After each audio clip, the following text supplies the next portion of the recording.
0. So that we will have basically our coaching staff, our players, and myself as administrator, and Tweety as assistant AD, just to help with the running of the event. Our first home game is Saturday against Pohoa. We'll play the girls at 3:30, and then JV boys at 5 and varsity boys at 6:30. So an hour and a half apart. Due to COVID protocols, Pohoa will come with their girls. As soon as the game is over, both the Pohoa girls and our girls will leave the site, and then our boys will play, and then our varsity boys will play. And because the boys practice together, they will be allowed to stay. The JV boys will be allowed to stay and watch the JV game, but no other spectators. I will get a link tonight, Brenda and Ross, that will be our, Mike Fraley is going to be streaming our games for us at the Camp Park for the boys for sure. And then we're trying to get somebody at the school gym to do it probably by the easiest means. Will probably just be like Facebook Live or something like that. But for Saturday's games, Mike Fraley will be streaming all 3 games, and I'll get that link to both Brenda and to Ross, and they'll get it out to our media outlets. Really fluent situation, folks, with the COVID, with athletics. It's every day is a new challenge and adventure, and there's 3 teams currently right now in COVID protocols, which has forced a lot of postponements, and we're hoping that that won't affect us. But if it does, we hope it affects us early so that it won't affect playoffs, because basically once you get to playoffs, if you have to miss a game because of COVID, your team is just out of the playoffs. So I went down, discussed that with my players tonight and my coaches, and it made sure that everybody understood that, especially with the boys, if they're 6-0 and they can't play their first game because of COVID protocols, they're out of the playoffs and no chance to go to state. So it is what it is. Is like I said, it's very fluid. It's unfortunate, but my sunshine on the whole thing is that at least our student athletes get the opportunity to play. And that's without parents being able to attend and community members. And I know basketball is the big Kohala sport and people come out and support it, but hopefully people will understand and will heed to the protocols of no spectators. And once we have the teams in the gym, we'll shut the gym doors, and that'll be it. And it'll just be quiet. I don't know if anyone watched the stream game last night with HPA, but it was like dead silent other than the bounce of the ball. And you would hear, that was basically it. So if anyone has any questions for me, fire away. Happy to answer anything that you might have that I didn't cover.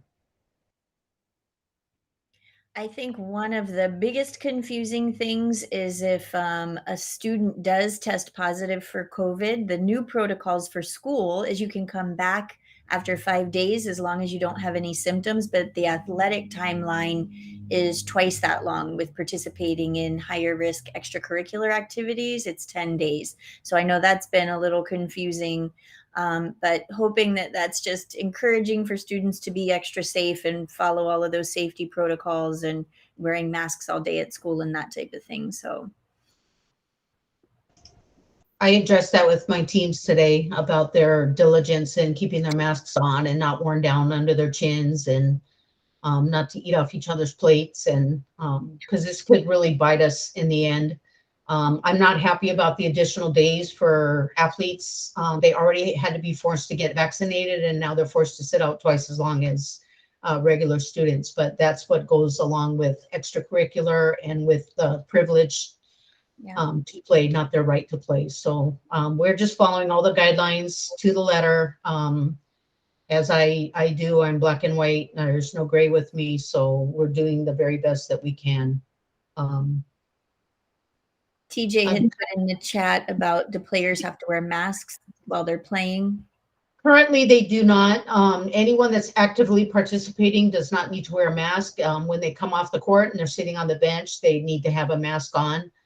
Coaches are also not required to wear a mask if they're coaching, if they're actively standing up and talking. But once they go out, once they come off the court, they go outside, they go to the bathroom, they go anywhere outside of the area of the game, then they do need to put their mask on.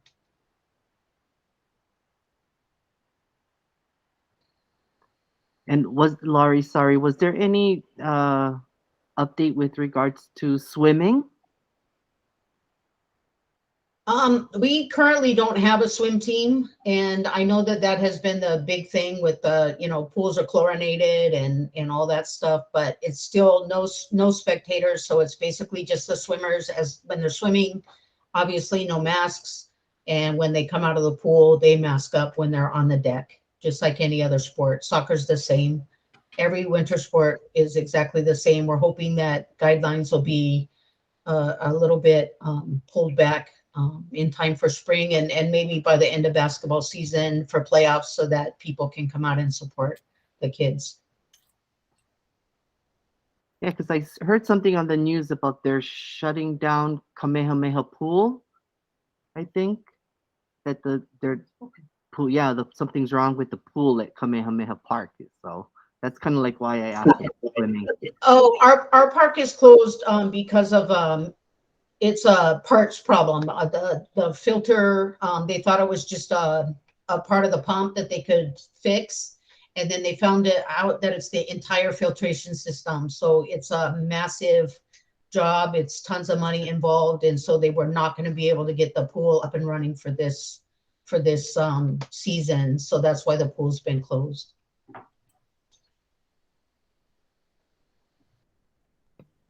Thank you. Does anyone else have any other questions for Ms. Kostek? If you could raise your hand or put it in the chat.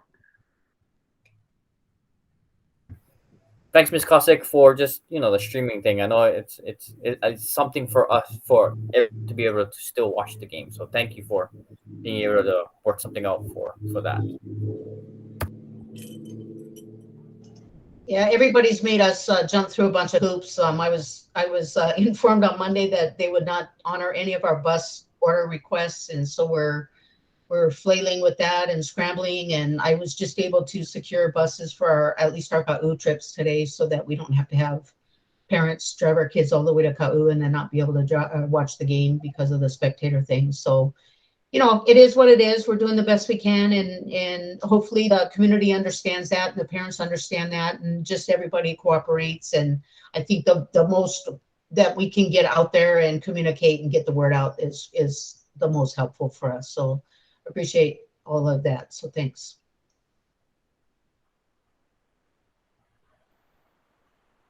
If there's no other questions for Ms. Kostek, we're going to move over to Ms. Stafford with regards to semester two school safety protocols and changes. So Ms. Stafford? Hinano was just asking if it's going to be on YouTube. I know Mike Fraley usually streams to a YouTube channel. Do you know, Lori? I'm not positive. I know that he was working out bugs. He was there. He was there last night. He's there again tonight, and he's trying to get it so that he can get it on the least disruptive platform and something that is gonna hold for the entire game. So Brenda will post it to our website, and then Ross, I think, is going to get it out on Facebook, and I'm not sure exactly the platform that it will be put on. Okay, thank you. Yep. Am I still required to stay, or can I? You can go. Yes. Thank you, Ms. Kostek. Stay and tell us a joke. It's just like a New Year's resolution: in one year and out the other. Thanks, Kostek. That's why we had you go first. Okay, thanks. And I would like to thank and recognize Brookie as well, because she is we did put it out in our parent newsletter and on our student bulletin. She is our new registrar, taking the place of Miss Neatfield. And so Mrs. Neatfield was on SCC, and I think she she's kind of helping us out a little bit, but also we wanted to make sure that people on the committee got a chance to see her face and knew that she's our new registrar, because that's definitely a big change. So we're trying to get her name out there. It's actually Deleuze, but we're still working on getting that change on her school stuff. So you still have to search for her by Kisei. But yeah, we just wanted to make sure that everybody knew about the change, because she's definitely a piece, front piece for the school. And a lot of people are used to calling the school for Mrs. Neatfield. So we're trying to get her name out there as much as possible. So thank you for being here, Mrs. Deleuze. Okay, first thing was semester 2 school safety protocols and changes. So I just wanted to update everyone. Most people on this call were on my meeting, our staff meeting yesterday, and know about these changes. But, you know, we did have to kind of go back to beginning of COVID protocols and making sure that we're being very diligent in making considerations for whether or not we should be having group work, having kids spaced out a little bit more, really staying firm to making sure every kid as they come in sanitize their hands before they leave. They're wiping down their desk and their chair, because this new strain is proving to be really, really contagious, and it's not discriminating between vaccinated and boosted, or not vaccinated. Some people have symptoms, some don't. There's really not much consistency with vaccinated is getting worse or better symptoms than unvaccinated. It's just been extremely tricky. So probably the hardest piece is helping kids to realize this too, because I think they still feel, because if they're hanging out with friends, that they don't have to wear their masks. But we've had people test positive that had no idea that they were going to be positive. They were just doing their due diligence to test every week. So we're really just, at our meeting yesterday, we went back to making sure that we are sticking to those safety protocols. Our custodians have gone back to wiping down all common areas. So railings where kids stand during recess and lunch, door handles, in between classes, after everyone's in class, they're going through and just wiping down again, just to try and do as much as we can, especially on those high traffic areas, to prevent spreading on campus. So we did have to not necessarily change anything, but just re-emphasize that end of semester 1, we were kind of thinking things were going to be different this semester, and we were going to be able to get back to semi-normal with masks. And we've been hit pretty good these first 2 weeks with really reverting back and being extra cautious. So I'm thankful to all of the staff who are working really hard to just remind students of what they need to be doing, and doing their due diligence, as well as people who are helping whenever they can to make sure that we are on it with that safety check and checking each student as they come in, just kind of seeing their eyes, seeing how they're feeling, letting them know about some common symptoms that we're seeing, and letting them know that you may just think it's a cold, but now is not the time to chance that. The new guidelines say if you have COVID-like symptoms, or test positive, you need to quarantine for 5 days. It's pretty straightforward. So yeah, a lot of our community members are not taking any chances, and I'm very appreciative of that. They're communicating with the school and letting us know. So, and even getting them doctor's appointments to make sure, having them checked out and making the appointment so they can get tested a little bit quicker, because that's definitely been a challenge as well. So any questions or thoughts about our semester 2 school safety protocols and changes? Iris, I don't know if you want to share anything from the student perspective of, what kids are talking about or how they're feeling about this new strain, and the fact that we, just sent home a letter Tuesday saying we had 8 students that tested positive, and there's definitely a feel of fewer students on campus right now.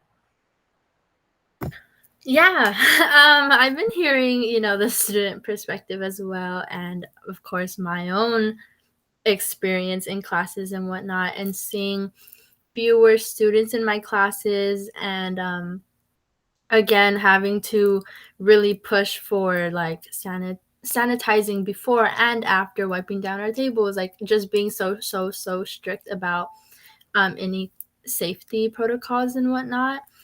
It's been really eye-opening.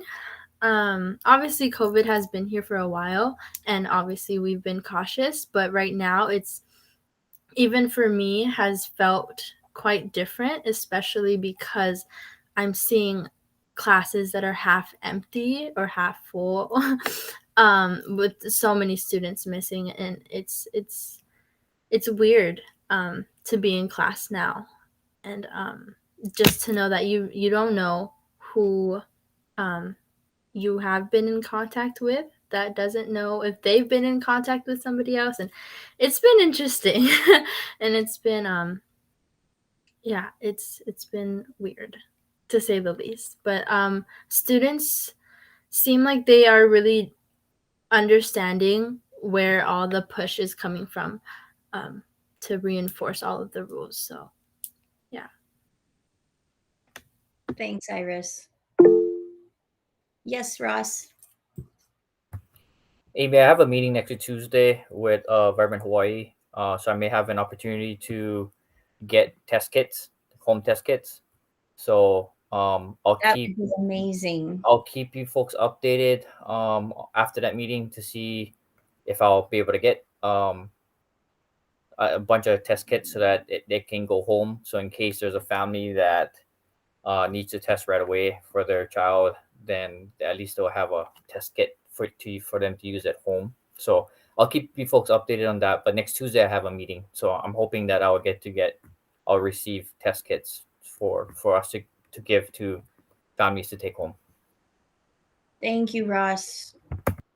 I know, just to clarify, even though getting a negative test from a home test kit is not clearance for coming back to school in cases where you need that test to return to school, it's still, several of our families have used home test kits to kind of verify that they are positive. And so because of that, they've stayed home. And so the home test kits have really been a godsend, because it's helped some of our families just know where they stand. And because families get really anxious if they have symptoms and they're not able to find out for 4 or 5 days because it's the weekend and they can't get in anywhere until coming to school Tuesday to test. So it really has helped bring peace of mind to some of our families that already have symptoms or are, have had close contact and are already in that 5th day but not able to test anywhere. So thanks for checking into that.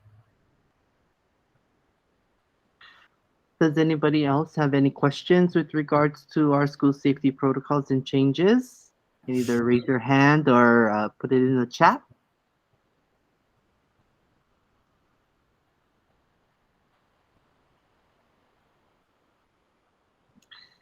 Thanks.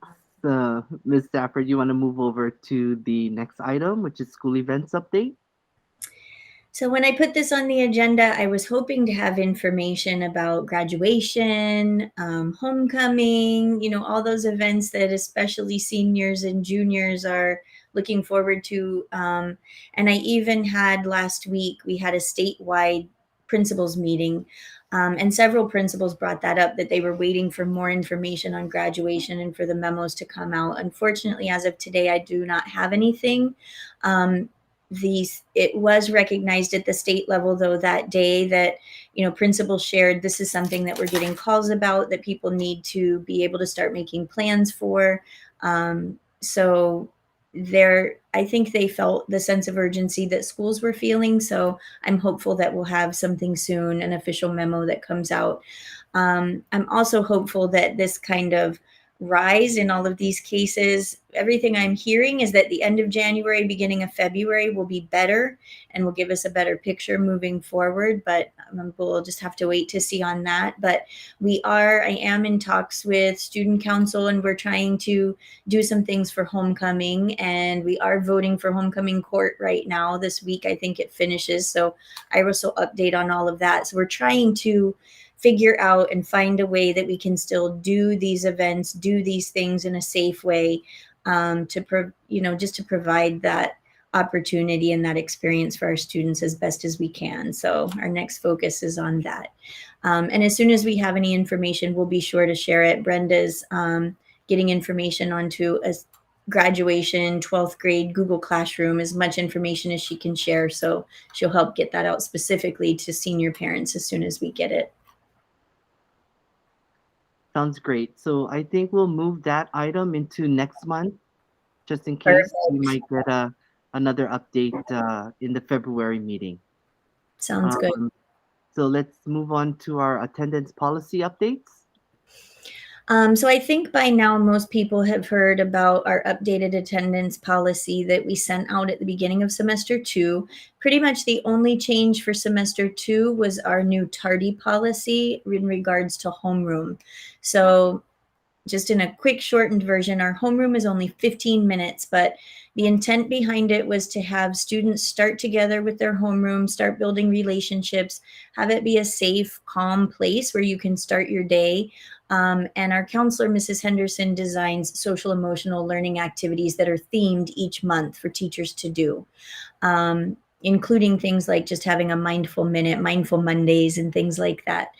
And so the thought behind our tardy policy, which is now, if you get to school after that 8 o'clock bell, you are ushered into the library and you stay with me and a couple of EAs in the library.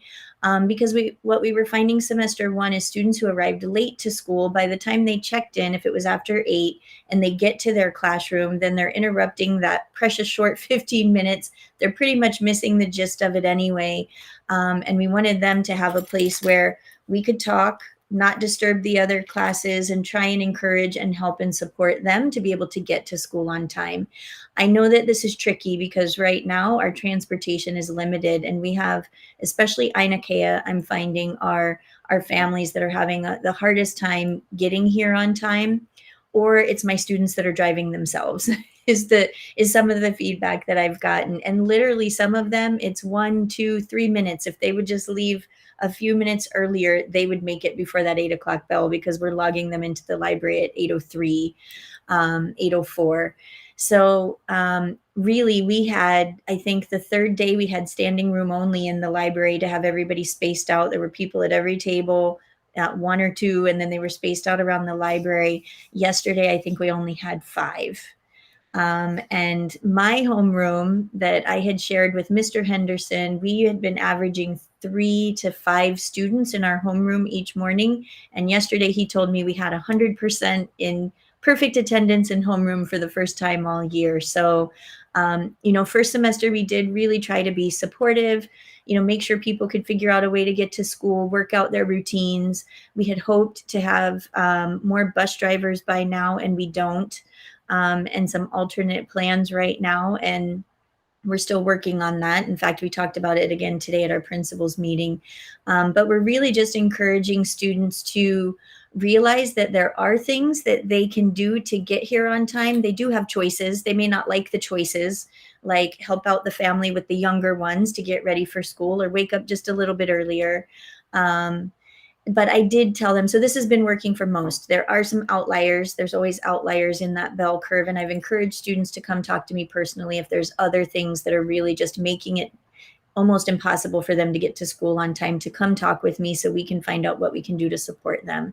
So we did post what TJ just showed, thank you, on our social media, and we emailed it to all families. And people that are showing up late get a week's grace period. So students that were here last week those tardies didn't count against them. We have some students that just came back this week. Those tardies are not counting against them. And then I'm looking at also putting in place, if you don't go over 4 tardies in a month, everybody's slates can be wiped clean and we start fresh each month, because honestly, 4 tardies a month is not bad at all. I don't want people to start relying on that. Well, 4 tardies, they're going to be staying. I should say 3 tardies in a month is not bad at all. And so I don't want them to, like, on their 3rd month hit 4 and then they're having to stay after school. That's not the point. The point is to try and help and support them to get here to school on time. And I think that if they're able to only have 3 within a month, that shows some really good effort to get here. So we're not focusing on any other classes right now. We're really just trying to get students here and get them here on time so that we can help and support them. So for the most part, I think it's been helpful. And it's nice to see students hustling in the morning. They hear that they know they're close to that second bell and they come rushing up, and the EAs appreciate that they're trying their best, and they make it just as that bell rings. So Iris, have you heard any feedback on the tardy policy may not be good. That's okay. I've heard pretty much all of it. Yeah, so the feedback that I've heard from students has been some grumbling, of course, because there have been students who didn't understand the importance of homeroom or why it was important to even make it on time to homeroom, because again, it's not a class, and you don't get a grade for it, is what I keep hearing. And some people say if that's the case, then just make for our first period at 8 o'clock instead of like just get rid of homeroom kind of a thing. So there's been some grumbling, but I think as time goes on, people are just starting to get used to it and just accept that that's what it is and that's what's expected of them now. So I think with some more time, it'll yeah. I am, I wish that the positive reinforcement and talking to them about how important it is to be on time would have worked. But I am hoping that by them getting here, they are getting some benefits from that morning homeroom time. And we're going to be talking about that a little bit more as a staff, as far as the schedule for next year and homeroom. For the most part, feedback I got from teachers is that it is working. Some are talking about having a longer advisory time as well, if we do continue with that. Very few have said starting with that first period. I think that it's been a good little buffer to help students get here so they don't miss some critical time in math or language arts, that type of thing. But students pretty much showed that they can get here when they want to get here, because several showed up right at the bell around 8:15 to get here for their first class. So I think it's another important lesson. And then even if there's not a grade involved, and there's not a what's in it for me kind of thing, as far as it doesn't count, still recognizing that there are some opportunities and things that count in other ways for their future, right? Even though they may not see that on paper. So I'm hopeful that message can get through eventually. Thank you so much, Iris, for the feedback with regards to attendance. Does anyone else any questions, comments with regards to our attendance policy? Our new and revised attendance policy? Teacher, I have a question and Sure. regarding that attendance and stuff, but I just wanted to ask Iris, because I see her every morning, like barely making it 8 o'clock. But Iris, do you feel like with the new traffic, the drop-off era has impacted your time to check in? Yeah, so I mean, personally for me, I tend to be anxious, like wanting to just jump out of the car like we usually, or at first semester we did. Now we have to wait until we get into kind of that walkway area. But I see that it kind of makes a little bit of a holdup when the elementary parents have to park and then take their kids, or they're kind of confused on where to stop as well, and it kind of just backs things up a little bit more. And I don't know, that's been my experience with it. And I feel like that kind of, takes up more minutes that I just barely make it there. So yeah, I don't know. That's been my experience with it, that if I was kind of able to just jump out of the car, I would have made it there, I wouldn't have to be hustling or trying to run. But that's been my experience with it. Brenda put in the chat, that's good feedback. I agree. It's good to know. I've been trying to explain that to students too, because it just happened this morning. We had I got here around 7 and some students came down the stairway. They weren't even looking for me. So probably 3 of them were partway across the street before they even looked to see. I come in fairly slowly and I stopped and told them, but they were already right there. And I know that just a day or two ago, there was someone who came all the way through, and it became kind of an unsafe situation just because of people that staff that park down there. This wasn't a staff member at the time.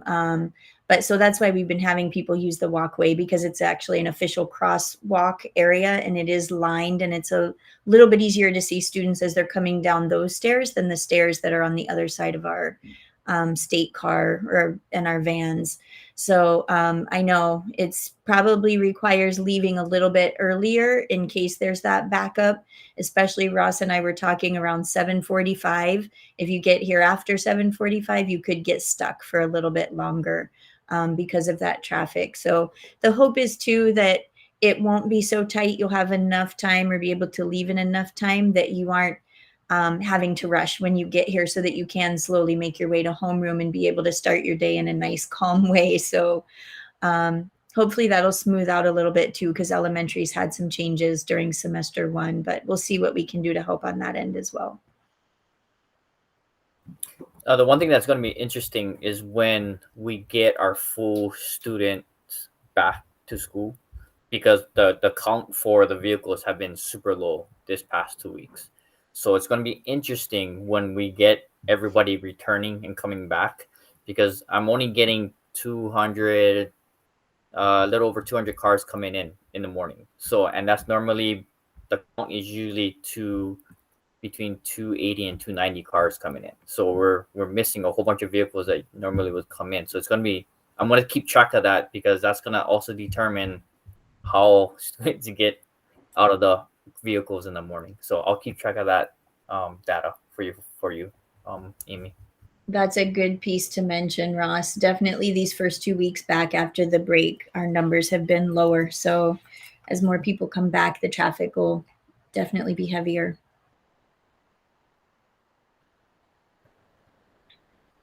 Any other questions, comments with regards to the new attendance policy?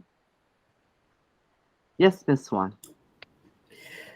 In the newsletter that I sent out this week, I sent it to all the parents and all the students, and I put the wrong place for them to get out of the car. So if you're seeing people that are confused, it's only because they were paying attention.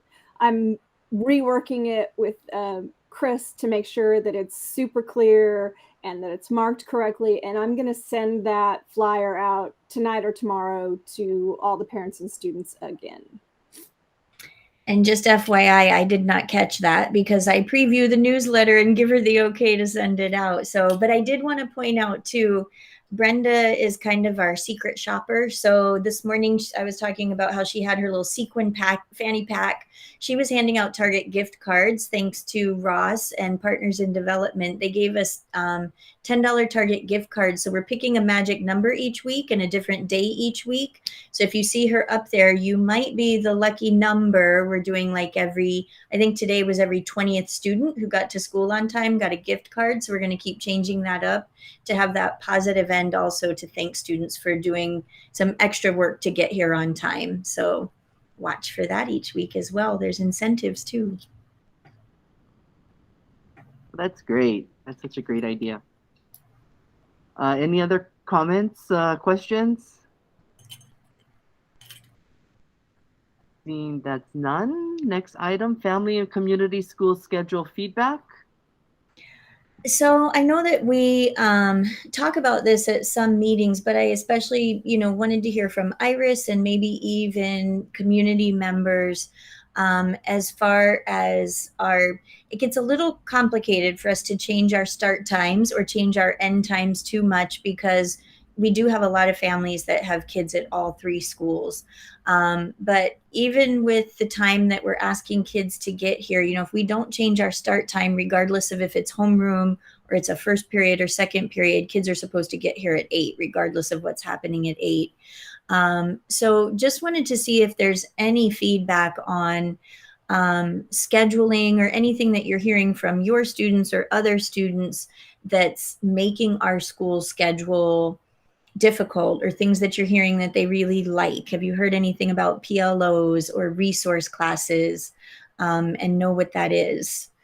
So just wanted to give a chance for people to give feedback on that as we kind of get ready for our schedule for next year. Great. If anyone wants to raise their hand or type And in staff comments. members too, you're more than welcome. But I thought if we have some people we normally don't have access to that could share, that would be great.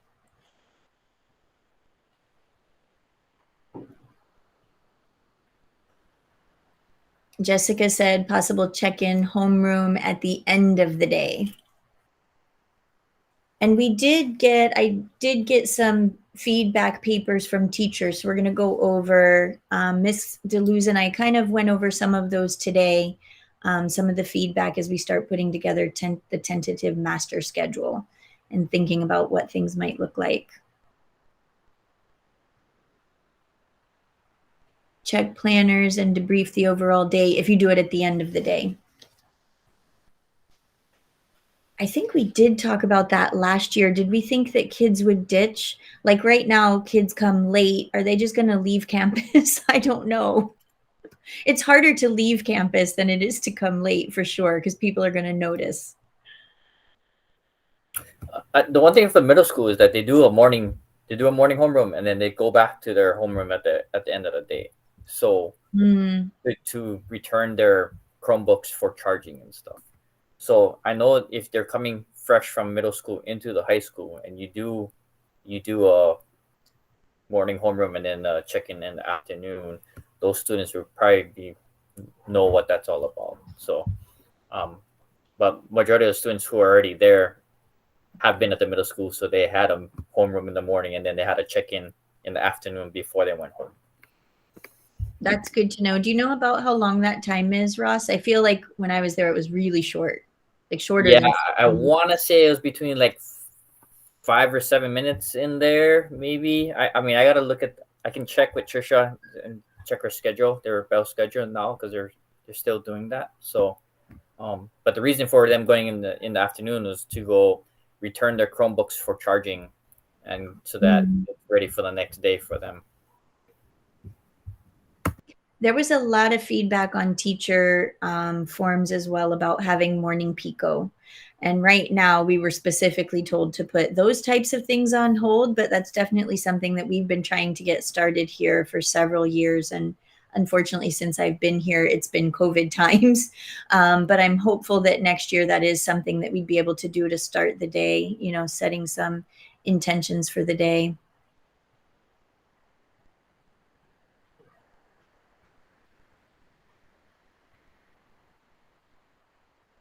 Jess, did you have some more feedback? You look like you put your camera on or got a little bit closer. You might have had some things to share. Okay.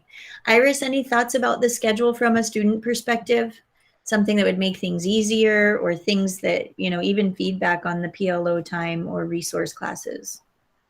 Yeah, honestly, from my perspective, I really like our schedule now. Like, I really don't mind the homeroom in the morning.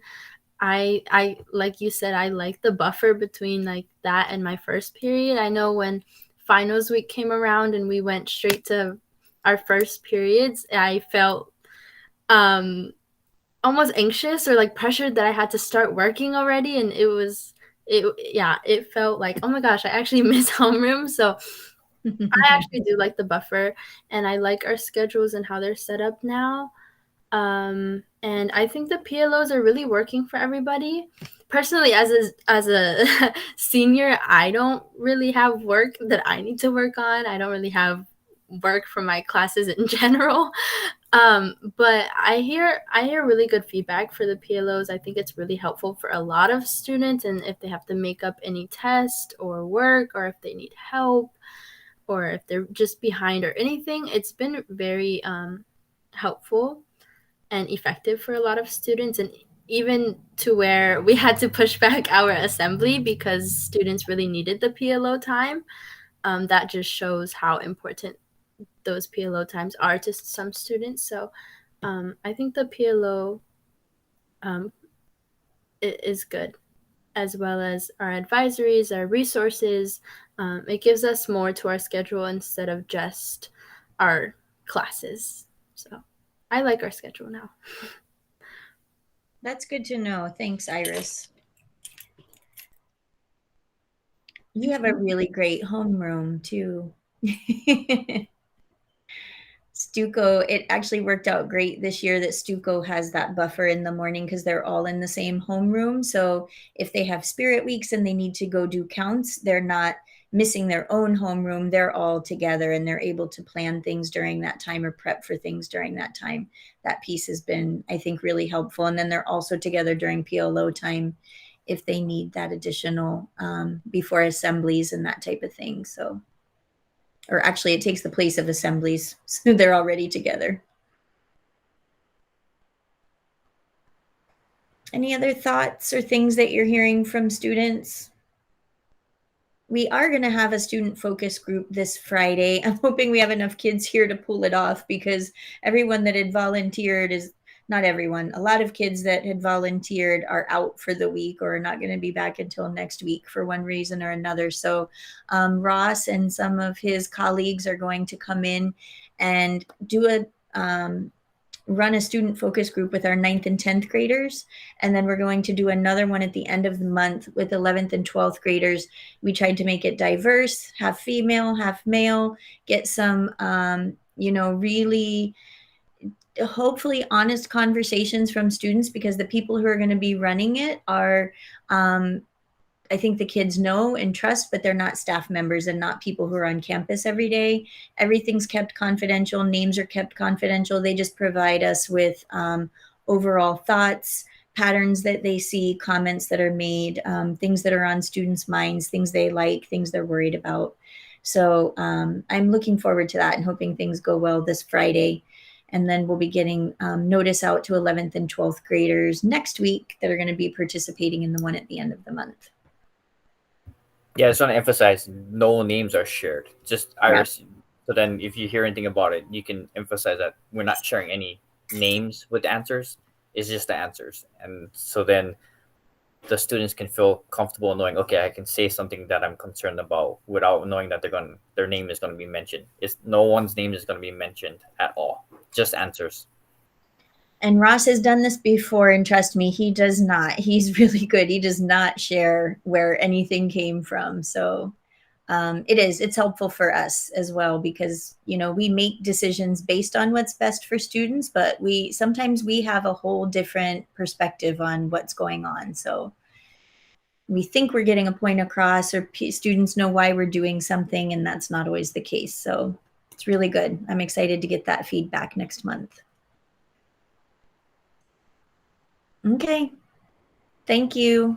Thank you.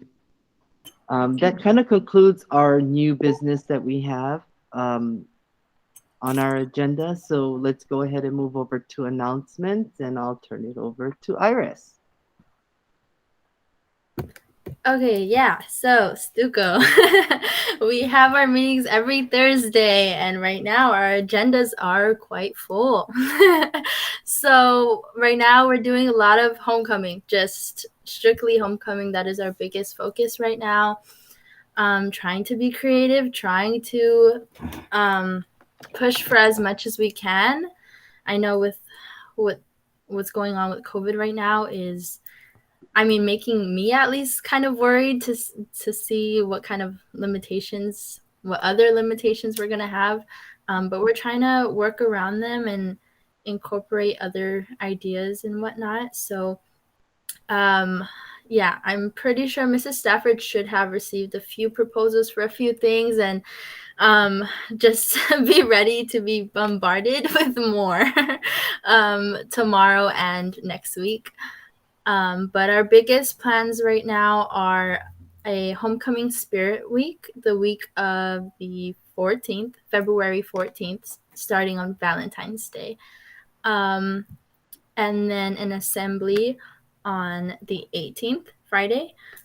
So those are a part of our biggest plans. We're also trying to be creative with some kind of homecoming court. We are doing nominations this week. They end tomorrow, and then voting will be next week. We're also trying to propose banner making and t-shirt making or t-shirt designing, and then having those judged like tradition. We're also trying to be creative with a boys powder puff and girls powder puff this year, and trying to just make that as safe as possible, but still figure out how to offer some kind of opportunity to the students this year. As well as our biggest challenge with homecoming would probably be we're looking at trying to do some kind of homecoming dinner or homecoming dinner and show. At first, we were looking at a homecoming ball, but with how COVID is going, we're trying to dial it a little bit back and just come up with other creative ways to keep our school safe and look at more of just a dinner, relaxed kind of event. So, yeah, those are our big ideas right now, and you will be receiving proposals very soon. So the t-shirt and banner ones look good. I didn't get to email back, but since Jess is here and Miss Deleuze and you, consider that one approved so you can at least move forward with your plans on the t-shirts and the banners. That way my stuff won't be piling up too much. Thank you. I'll be ready for the next round. Sounds exciting, Iris. Can't wait to see what happens. Thanks. They've been very creative in still having games and doing live feeds during assemblies and that type of thing. So I have no doubt they'll still make it fun and interactive for everybody, however we're able to do it. Thank you, Iris. Moving on to staff introductions. I know that Miss Stafford already introduced Miss Brooke Deleuze as our new registrar. Miss Stafford, if you want to go ahead and announce the other additions and changes that we had with regards to staff. Oh, sure. So we are proud also to have, this was also in the parent newsletter. So sorry that I didn't provide a visual, but hopefully it'll encourage you to check out the newsletter if you haven't for January already, because there's pictures. So Mrs. Deleuze was actually teaching our business classes for our CTE business pathway. And so we're very happy to announce that Florine Ka'ai, who is a Kohala alum, has many kids that have gone through the Kohala school system and has worked with our students for a long time in many different capacities, is now our new business teacher and CTE teacher. And then we have another alum, Melissa Millette, who is a new EA that's supervising some of our study hall classes and one of our college classes as well. Emily Hedrick is also helping in our life skills class. She was working in supervising our study skills classes or study hall classes, and now she's moved down into the life skills room working with several of our students down there. So we're very excited. While schools are really running short staffed, we have some very dedicated alumni as well as new teachers to the community that really go above and beyond for our students, just like our staff always has. So nice that we were able to fulfill these positions that were in high need. Great, thank you. And the school is always looking for substitutes. So if anyone knows any people that wants to apply for substitutes, Any kind of substitute. always looking for substitutes. Substitute teacher, substitute EA, substitute custodian, cafeteria worker, any kind of substitute. Amy, they made it easier, right? Because substitute teaching now, you can do the online class, right? Now there's an online certification, right, for it. They do. And actually, we have some people that are substitute EAs and substitute teachers, so they have a lot of opportunities at our schools because of having both. Yep.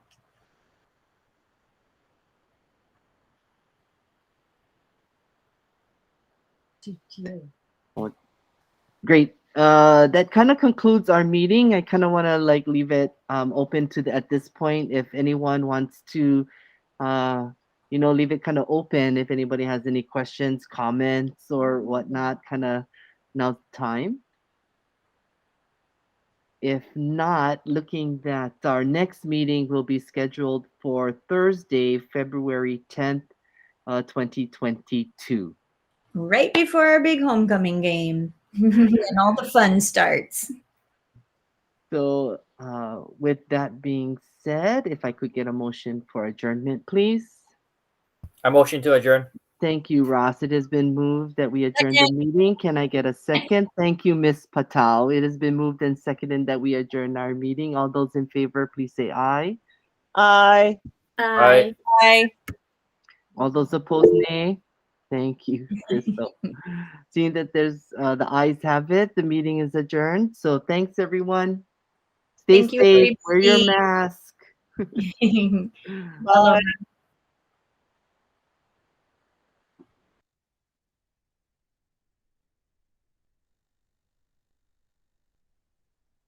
Thanks, Miss Swan.